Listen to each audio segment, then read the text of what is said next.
And a 5, 4, 3, 2. What is up, everybody? This is the Fame City Podcast. Thank you so much for joining us today. I am PS Rocket, and I'm joined by Worth HTX in the building, ladies and gentlemen. If you can see him, he's a clean-shaved Worth HTX. One of my favorite types of Worth HTXs is the clean-shaven ones. And even better, he brought the PFK Playing for Keeps energy drinks to the studio today. Thanks, buddy, for getting these into the studio today, man. It's the first time I beat Raymond. I know. Sucker is fast. He's a portly fella, but he is quick on his feet. So thank you for so much, PFK, providing the energy drinks, coming through in the clutch like they always do. So let's get this thing cracking. A 3, 2, a 1. Oh, you could see the spray on that one. That's Mother Nature.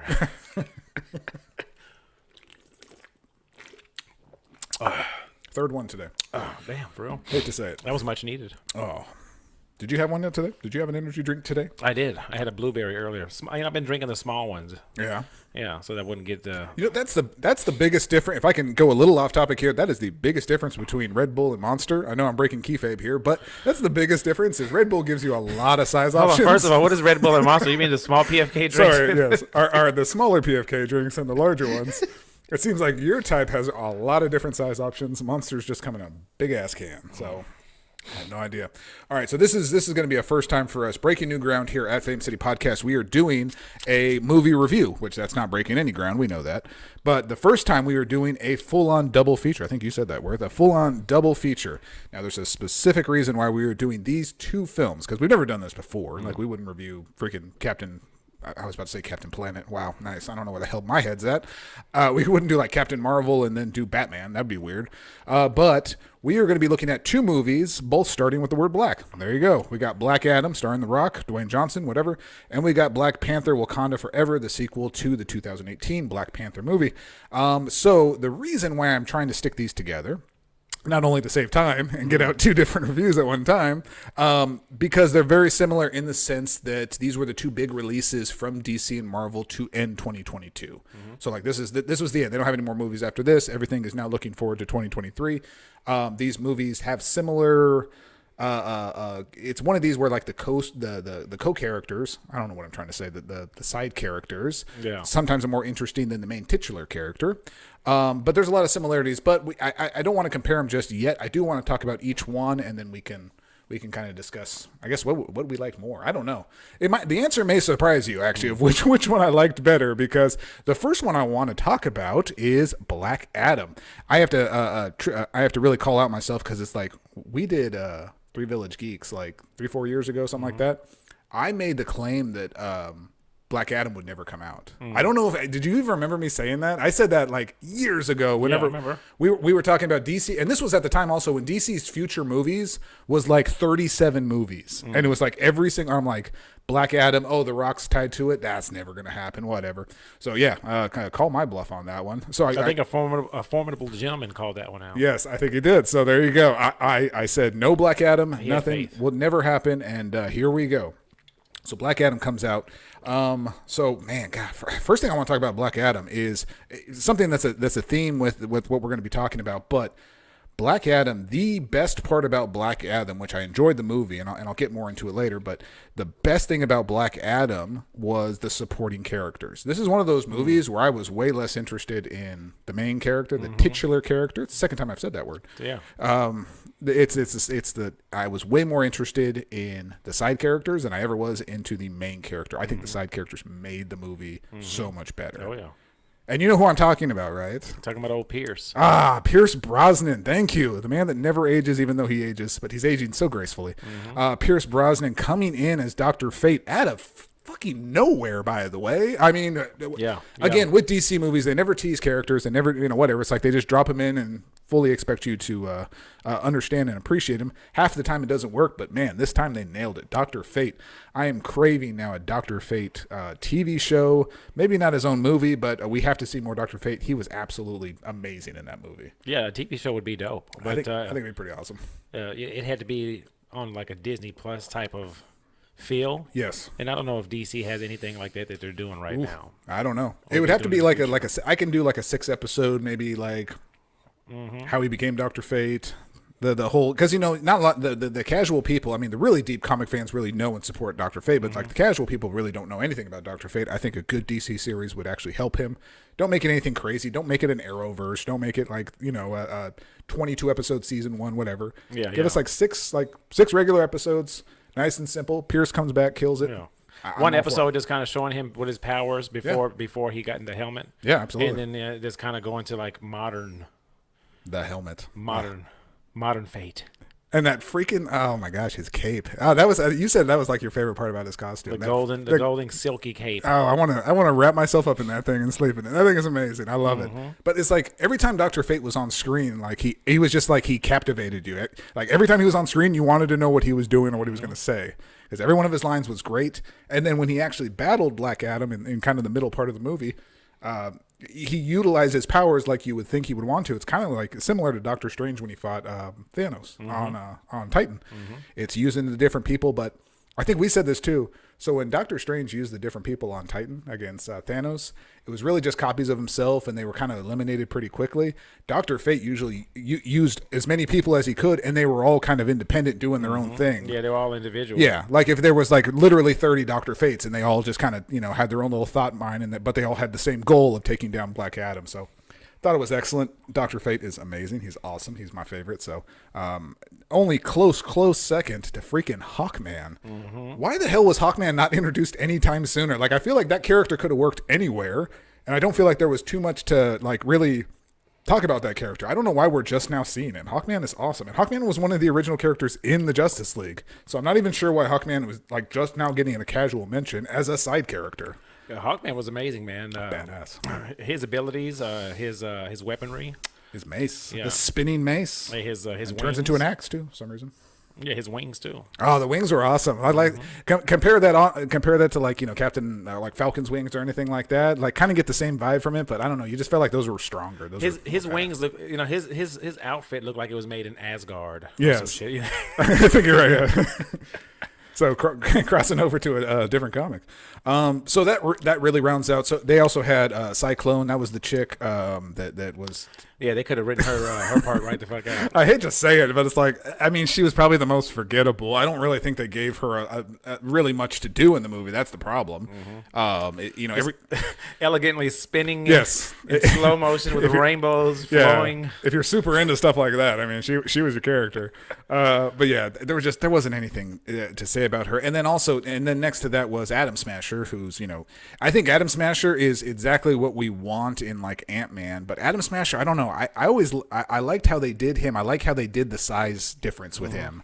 Like you actually see like the suit kind of manipulate. You see him grow, and it's like it feels more organic than Ant-Man, because like Ant-Man just pops up into a big character. Yeah, he like pushes the like his size that he wants to be. Which I mean, that's Ant-Man's character. That's fine, but like Atom Smasher, I thought that effective. The growth. Yeah. Every step he took, he was getting bigger. Yeah, and getting slower, and I'm like, wow, that's kind of cool to watch. Actually, that's really badass. So that rounds off the Justice Society. No backstory to the Justice Society. Just here we are, and there we go. That's DC storytelling for you.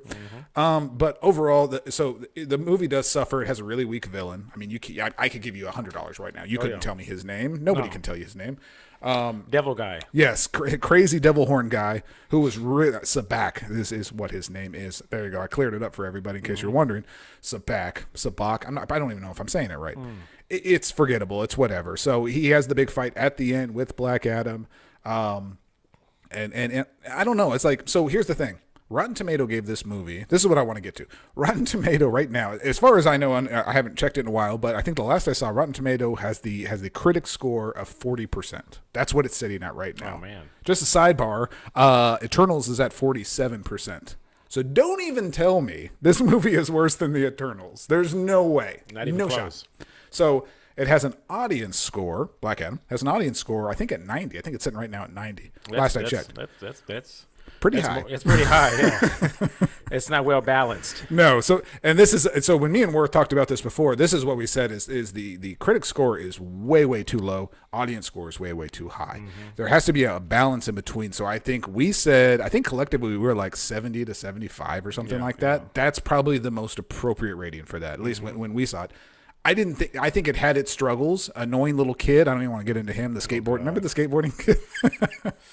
Oh my god. What a jackass. You know what? I wanted to see that movie again. By the way, I wanted to go see it one more time before Black Panther. Never got a chance to, but I'm like, but do I want to sit through and have to see that kid again do his skateboarding? Yeah.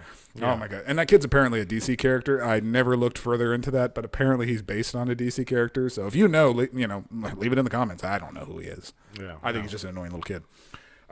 So let's transition over. So that's our basically our likes, dislikes, strengths, weaknesses, characters. Dr. Fate, we love you. Let's switch over to the next Black movie. That would be the Marvel movie of Black Panther: Wakanda Forever. Now this one's a lot more fresh in our mind because we just saw this. Time we're recording this, we just saw it last weekend, a couple days ago actually. Not a Thursday showing. I have to admit, we usually see movies on Thursday, but we saw it on Friday. Yeah. Still saw it. What the hell was that? Is that upstairs, really? Yeah. Oh, shit. Sounded like a gun going off. All right. So we went to... got that out. So we went to go see it on a Friday night showing. Pretty full audience. Everything, people in there, they were pretty hyped. Some ladies... Did you hear the ladies to the far left of us?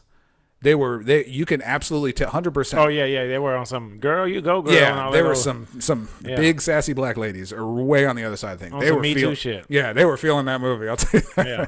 I'm like, wow. I wonder what their audience score was. It probably was like 106. I'm sure they were loving it. Hell yeah. So the first thing I'll bring up is the freaking runtime of the movie. 2 hours and 41 minutes. You found that out, or I think I texted you like the day of the movie. I'm like, that's like a 3 hour long movie. Like 2 hours and 41 minutes. It didn't feel that long though, for some odd reason. Yeah, so that's my follow up is that is a long movie. That's like Spider-Man-esque movie.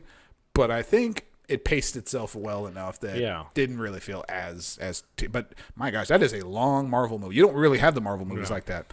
I also didn't think it needed to be that long. There were some few things that cut. I'll get into that later, but so runtime, pretty excessive for a Black Panther movie. But last movie of Phase 4, sequel to Black Panther. There's a lot of hype for this. They wanted to make sure nothing gets cut, nothing gets left out. They want to get everything nice and laid out.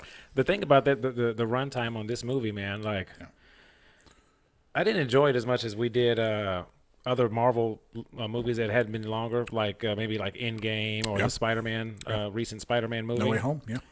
We enjoyed those movies, but you could still sit through them and it felt long. Yeah. You know what I mean? This movie, it was okay, but I guess it wasn't boring.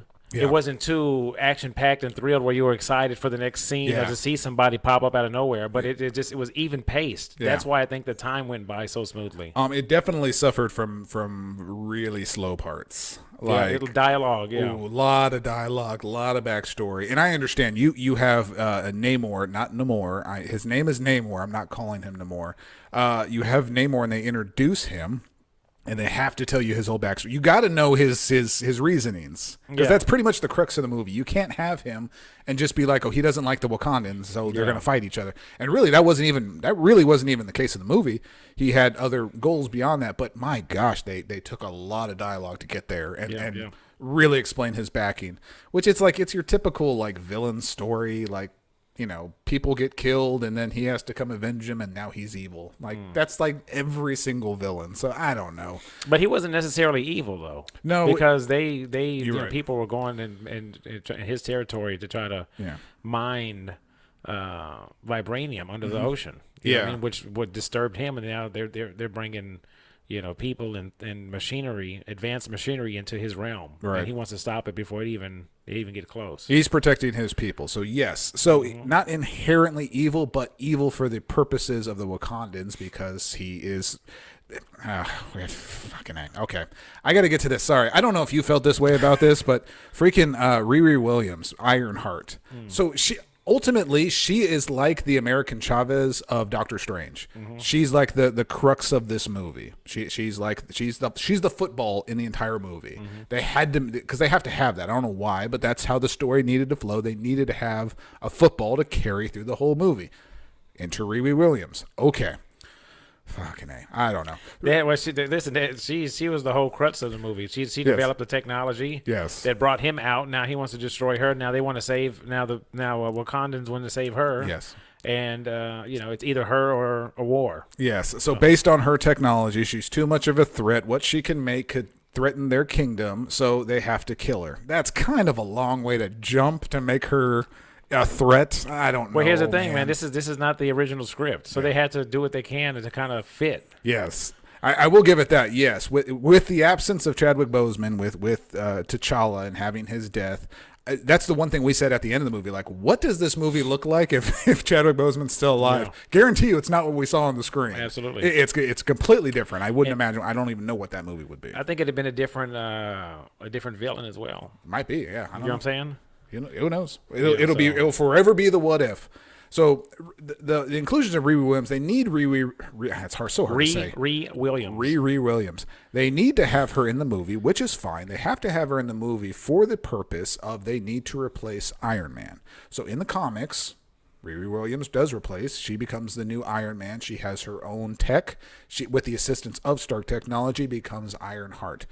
I'll just say right off the bat, I hated the Ironheart suit. I didn't feel that suit at all. It looked big and clunky. It looked all like it was inflated. I don't know. You know what it looked like? Remember the VR Troopers? Remember that cartoon, the knockoff of Power Rangers? It looked like a VR Trooper suit that could fly. Absolutely. You got to put a picture of that. VR. It looked clunky. It looked big. It did, like I'm telling you, put a side by side of Ironheart and then put Iron Man. You see how sleek and sexy that Iron Man armor is. It's awesome. It conforms. It fits. It looks amazing. It looks iconic.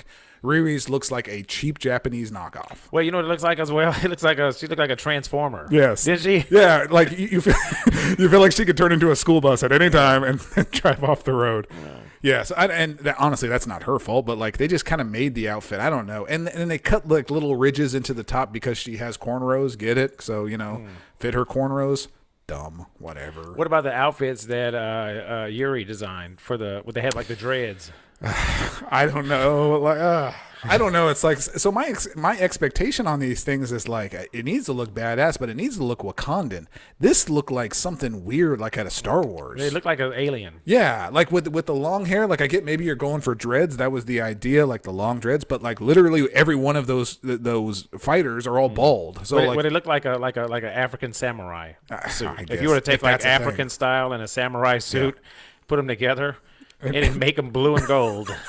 Yeah, I don't get the color scheme either. Like Black Panther, like I thought everything's like black and gold. That's kind of their style. Like, where did you get this bright blue from? I don't know. Everybody had some type of suit on that was it was cool design, but I thought it was a bit out of what you would think would come from Wakandan. Yes. Wakandan and like the African style that we've seen. Yes, at least the Wakanda we know that you've showed us in your first movie, and then we see in Infinity War and all that. So yeah, I think it was a little off. I will say I said this. I don't know. I think I said it to you or I said it to my wife. Winston Duke playing M'Baku, which I take the time to learn his name. Oh, yes. I thought, honestly, with the little screen time he got, I thought he was the best character in that whole movie. Absolutely. Without a doubt. Every time he was on camera, he was funny. He was charming. He was charismatic. He was the only character that had that kind of personality that felt like the movie's actually moving. Like, like we're going somewhere with it. And his comedy wasn't over the top either. No, it was. And he was in parts of the movie where he needed to be sincere and show empathy. Yes, he did absolutely. And it was like man, this guy could like his role in playing. Not just the acting, but the playing that M'Baku was really like on point. We should give him more screen time. Yes, he got for almost a 3-hour movie. He got robbed of so much screen time. Gave a lot of screen time to Angela Bassett. She was like in the entire first half of this movie as the queen. She killed it though. So yes, the breakdown of her between her and Okoye. I don't know her Angela Bassett's character. That's why I'm saying her name. Well, the beginning in court. Yes, she's addressed the world for like trying to sneak up on him and all this stuff and. So, also, another thing I want to... This is the first thing I thought of, first of all, by the way. So, they have this... this boat gets raided because they have vibranium there. The boat gets raided. Then it's protected by the Doromanji. I hope I'm saying that name right, but that's the bald ladies, whatever. Mm-hmm. So, they all destroy these people, obviously capture them, bring them back in. But this whole hearing is about how Black Panther is now dead, so Wakanda is unprotected. They don't have their Black Panther to protect them. Yeah. And I wanted to say... Well, you have like a dozen of these black chicks that can kill anybody, apparently. Like, what's the need of a Black Panther now all of a sudden? It kind of devalued Black Panther because I'm like, it feels like you have like 12 Black Panthers there that could defend it just fine. But listen, that's the thing. They've always had a Black Panther for centuries, right? Mm-hmm. They don't have one.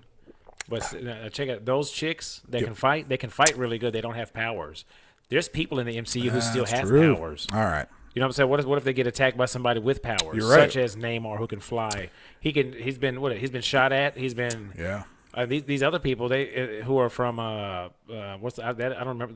What's it called? Talaka, wherever they're from. Yeah, it's supposed to be the Atlantis. Right. But they're from Tacatacan or whatever. So yes, yeah, Atlantis. Aztec and Mayan. It's Atlantis. Yes. Yeah, not the Atlantis we know. Can we talk about that actually? So that's one. You said this too, and you brought this up, and I didn't like this either. So the character is Namor. Okay. As someone who's familiar with Namor, you know what? I'll stand on this. As someone who is familiar with Namor from the comics, I used to actually watch, not Namor specifically, but he was in the comics that I watched because I used to read a bunch of Fantastic Four when I was younger. That was my favorite, Fantastic Four. Namor was involved with them. Why we didn't get a tease for Fantastic Four? Have no idea. Whatever. They mentioned mutant though. Yes, so Namor is a mutant. Yeah, so thumbs up, everybody. So far, the mutants that you've gotten in the MCU is Namor, Miss Marvel, and then some random-ass other characters. Not any mutant that you actually want to see, but these are the mutants. Professor X. Yeah, well, we got Professor X, which we may not even have Professor X, but whatever. Anyway, so Namor. Namor, first of all, he said his name is Namor, which is no love, basically. That's the idea behind that, because he was about to kill somebody, and the guy said, you have no love, which is a weird thing to say. Kind of a stretch to get to Namor, but okay. Kills him. I hate that that's how he got his name. One, I also can't stand that they've completely turned his character, and now he's Aztec, like Mayan. Latin or something, Mayan. So they ripped that. He's not that in the comics. I promise you. That is not his. That is not his identity. Mexico. Yeah, he's not from Mexico. So they've kind of just they repurposed everything for him. And I'm like, if you're repurposing that many things for Namor, then pick a new damn character. Don't use Namor or use Namor like he is in the comics. Like, why do you tweaked him so much? Like, I don't feel like he needed to be tweaked. I think he was just fine the way he is. Imagine if they had Black Panther from Russia. Yeah, he's not from Wakanda. He's Russian. He's Russian. Like, no, you can't go and taint. Even though this is fictional. And his name is Bleak Panther, and that's how he got his name. So yeah, I don't know. I didn't like that. Now, I'm not saying I didn't like Namor the character, because Namor was pretty cool. I liked it. He was a dialogue talking fool, though. My goodness, that guy can talk a lot. So they gave him a ton of backstory. That was a good chunk of this movie, was mostly his backstory, and then his reasonings for doing what he was doing. I do think it's funny. Kind of a weird random part in the movie is the fact that I'm going to say the Namor people, because I don't know how to say their name. They do the big attack on Wakanda. That's what kills Angela Bassett's character. You know, they do this big attack, and it really just freaking Baku gets just destroyed. So hey, shout out to one of your coolest characters. You just make him look like a bitch. Just one shot and you're gone. But they kill him, and then hilariously, Namor is standing over the Queen's dead body and says, "Okay, now you have a week to return to me the Williams, or I'm going to destroy everything." It's like, why the hell are you giving them a week? Why would you do that? You're going to give them time to mourn, be angry, and then find new ways to kill you? You're there now. Take her. What are you doing? But not even that part. The week that they had, they accomplished so much. Oh, my gosh. Yeah. They got a whole strategy together. The shit that they built. Yeah, really built a whole Iron Man suit. Namor didn't really think that one through. Maybe just because it came back tomorrow. I don't know. That might have been a better idea. Were they able to accomplish all this in a week, or is this this looks like about 6-7 months of work right here? I mean, if you're just working nonstop, maybe you can put it together. But that seems like a lot. You know what? One of my favorite parts of the movie was? Sure, go ahead. Black Panther's girl. Ooh, that motherfucker, they're fine. Man, where the hell where were you all my life? Yeah, Good Lord, I don't remember her from the first movie, but man, I need to go back and watch. Yeah, she was fine in the first movie, but this second one here, man, like I said, boy. So Nakia, that was her name. Nakia, Lupia, I don't know how to say her name. You know what? She won. She's Kenyan and Mexican. Wow, that's a weird mix. Interesting. But she actually won the Academy Award. She was 12 Years a Slave. I think that was the movie she was in. That was her first film, and she won the Academy Award for Best Supporting Actress. But my God, she was fine as hell in that movie. Holy crap. She came out of nowhere, and you can audibly hear it in the audience, oh boy. Yeah. Where the hell have you been? I can see why Black Panther tapped that ass. I would have too, shit. Tap. Anyway, so that's all we got to say about that character. She was just fine as hell. I mean, she didn't do anything in the movie, unfortunately. Hey, she did it for me. I was sitting there, man. She did it for everybody there, I'll tell you that. There was a reason why I had a popcorn on my lap. Oh, Lord. So, I mean, she's called the War Dog. She's a spy or something like that. Yeah, she's a spy. So her character, again, I'm stressing this, 3 hours, and her character got cut dramatically because, like, I would have liked to seen way more of her, and just because she shows up at the end. And I guess the assumption is you're supposed to know that, one, she can fight, and two, she has those ring things. They're from the first movie. So she kind of just has a pretty weak battle at the end, and that's pretty much it. And then she obviously shows up at the end to show this is T'Challa's son. I gave birth to him, and this is the future Black Panther. That's what it is. And there we go. By the way, the handling, so this is the absolute best thing. I just realized we talked way more about Black Panther than we did Black Adam. Sorry, Black Adam. I actually thought you were the better movie. But I will say the handling of not only the legacy of Chadwick Boseman, but also the character of T'Challa was done perfectly. They couldn't have done it any better than that, at least in my opinion. The movie opens, which Worth had to go piss right at the beginning of the movie. I have no idea why you couldn't hold it. Well, I drank through 3-4 beers. That's true. That was actually, in hindsight, not the best idea. We should have done that. So at the start of the movie, we get the death of T'Challa. They never show him. They never tell you why he died. Said he had a disease. And it's just this panic moment where they're trying to save him and they don't. And then that's it. That's kind of where the movie kicks off. So you get started with the death of Black Panther. So the character is dead. And then at the end of the movie, so they bookend it with, it's like they showed Chadwick Boseman, but they were still portraying him as T'Challa. So it's like they didn't show like behind the scenes of Chadwick Boseman. She was just she was reminiscing. She was reminiscing, and when you part of their culture is when you have that white robe. Yes, you burn it, and that kind of funeral robe. Yeah. Yeah, so you kind of let go of all the pain and. And the things that have held you back because of that person's death, you mourn, Yeah, so that was a pretty damn hard part to stay focused on. That's definitely a tearjerker. Because it reminds me too. I remember this. We didn't even have the podcast back then. Do you remember when we found out? This is a little trivia for Worth. I know. You know when we found out that Chadwick Boseman died? I told you. Yes, we were watching New Mutants, and Katie. Lord. And this was before the podcast. We never even talked about New Mutants. My God, we could have talked about that movie. That was trash. There's your review. It was 2020, I believe. It was, yeah. It was. It was like in the midst of COVID, and we were in a theater. Yeah, we were like on the top row, and then I looked at my phone, and it was like, I was like, and I showed you, and we were both like, we were like stuck for a second. And it was like I couldn't even. First of all, we didn't even get into that movie. It sucked so bad. That was August 2020. No, there was nothing to get into that movie. That was just a waste. But yeah, you showed me. It was on Twitter or something like that. Popped up. I was like, hey, yeah, it said Chadwick Boseman dead at 43. I'm like, there's no way. Nobody knew he was sick. He was sick, yeah. And I'm like, people were making fun of him, talking about that he was on drugs and stupid shit, man. And he was just. So he kept it to himself. So I will say the ending of Wakanda Forever really like stirred that feeling again, because like it's such a shitty feeling, because like I mean you could be sad for him. I didn't personally know him, but what an actor and what a character to leave behind. Like what they could have done with Black Panther and T'Challa for a decade more. That's real hero. Yeah, you know what I mean. Like absolutely. When you have somebody he played the role of Black Panther so much and so good. Yeah. That when he passed in real life, you felt like you lost the Black Panther, T'Challa. Yeah. Like that was like he played that role so good it felt real. Yeah. Like that's who he was. Yep. So, you know what I mean? Yeah.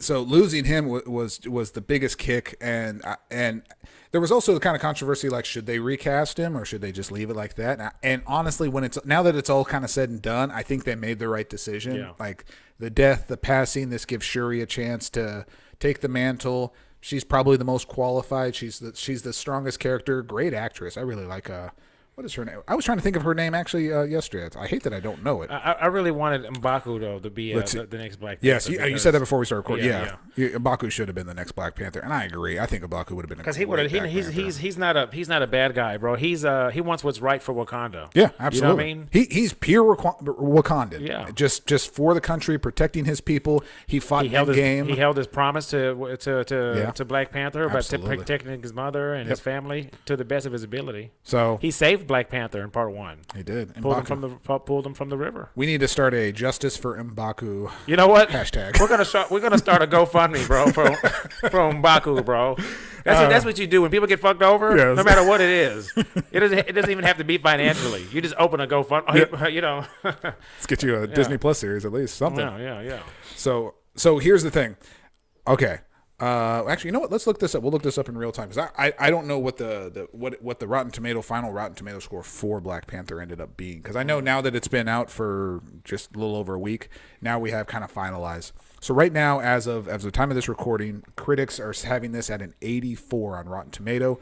Audience score is a 95. Oh, no way. Both way too high. Audience score is definitely way too high. I'm sorry, that is way too high. I will say the audience score the critic score is a little bit better. In my opinion, I'm just saying this. We're comparing the two. I want to go back to Black Adam, and now we got Black Panther.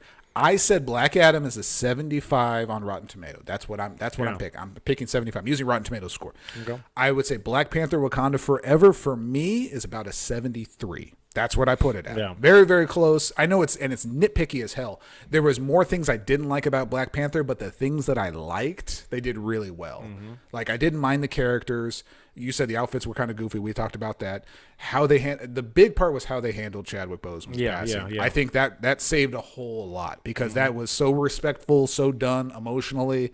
That's what kind of stung that movie. So, yeah, I would say 70 what did I say? 73. Mm-hmm. Black Adam 75. Black Adam a little slightly better than Wakanda Forever. Yeah. What do you think, Worth? Is that do you concur, or is your numbers vastly different from mine? I'm about 75. I was thinking 75. 77 at the most is gracious. For right? Black Adam or Black Panther too. Oh, Black Panther. Okay. Yeah, is that what we're talking about? Yeah. Well, yeah, that was the second one I was talking about. So okay. You say 77 for Black Panther? No, 75. Oh, 75. 75 at the 77 max later on down the line. Yeah. You know what I mean? Once it gets revisited, yes. Yeah. But what did you think about this? What do you think about Shuri redeveloping the plant? The plant. Oh yeah. Okay. Yes. Remaking it with the DNA of T'Challa.